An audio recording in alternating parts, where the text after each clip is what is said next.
Did you guys know that we also sell OEM headlights for the 2014 and up Toyota Tundra?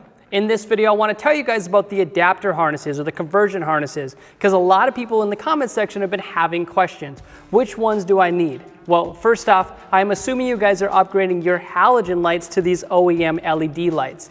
The halogen lights, there's two different versions. If you have the LED DRL, or that daytime running light, then you will not need this part right here, which is in the drop-down menu at headlightrevolution.com.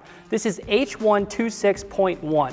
You will not need this one if you've got the LED DRL underneath the halogen headlight. If you have that DRL, all you need is this right here. This is H126, the part number. You got one for the left and one for the right.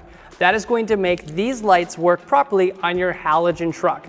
Now, there is also that little turn signal that lights up as a DRL. That is different than the DRL with that strip light. So if you have that, you do need this part from the drop-down menu, H126.1. You'll need this alongside these two wires as well. Now, these conversion harnesses will let these OEM LED headlights work on your truck with that halogen light with the turn signal running as the daytime running light. That's seriously all it takes to make these headlights work. Now, there's also two versions of these headlights. There's this one here, which is a black version. If you look on the inside, you'll notice that the bezel is black. Now, on this one here, there is a smoked version. So if you like one or the other, just make sure that you choose the correct one on the drop-down menu at headlightrevolution.com.